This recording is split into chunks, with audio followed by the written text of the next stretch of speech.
खुदा की कसम हमें वो पुराना पाकिस्तान लुटा दो, नया हमें नहीं चाहिए।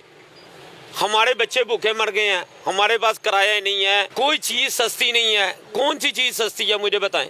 पुराना लुटा दो हमें, हमें नया नहीं चाहिए। पुराने में फिर मियाँ शहबाज शरीफ होंगे, नवाज शरीफ साहब होंगे, लोग कहेंगे कि इन्होंने इनसे बेहतर थे यार, इनसे बेहतर थे, खुदा की कसम इनसे बेहतर थे। आप उन्हें मिस करते हैं?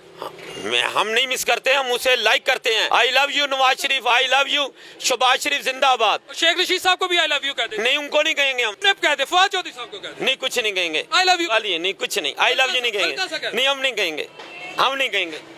इन्होंने जी फवाद चौधरी साहब, मैंने कन्विंस किया, एक शहरी हैं, कि तमाम पाकिस्तानियों में मोहब्बत हो, लव हो, अखुवत हो, कोऑर्डिनेशन हो, एक अंदर एक ऐसा जेस्चर हो, इतना पॉजिटिव जेस्चर है कि खुशी हो। लेकिन इन्होंने, मैंने इनको 8-10 दफ़ा कहा कि कह दे शहबाज शरीफ साहब को आई लव यू, इन्होंने उनका कह दिया, नवाज शरीफ साहब का कह दिया, शेख साहब को नहीं कहा, शेख रशीद साहब को, फवाद चौधरी साहब को नहीं कहा।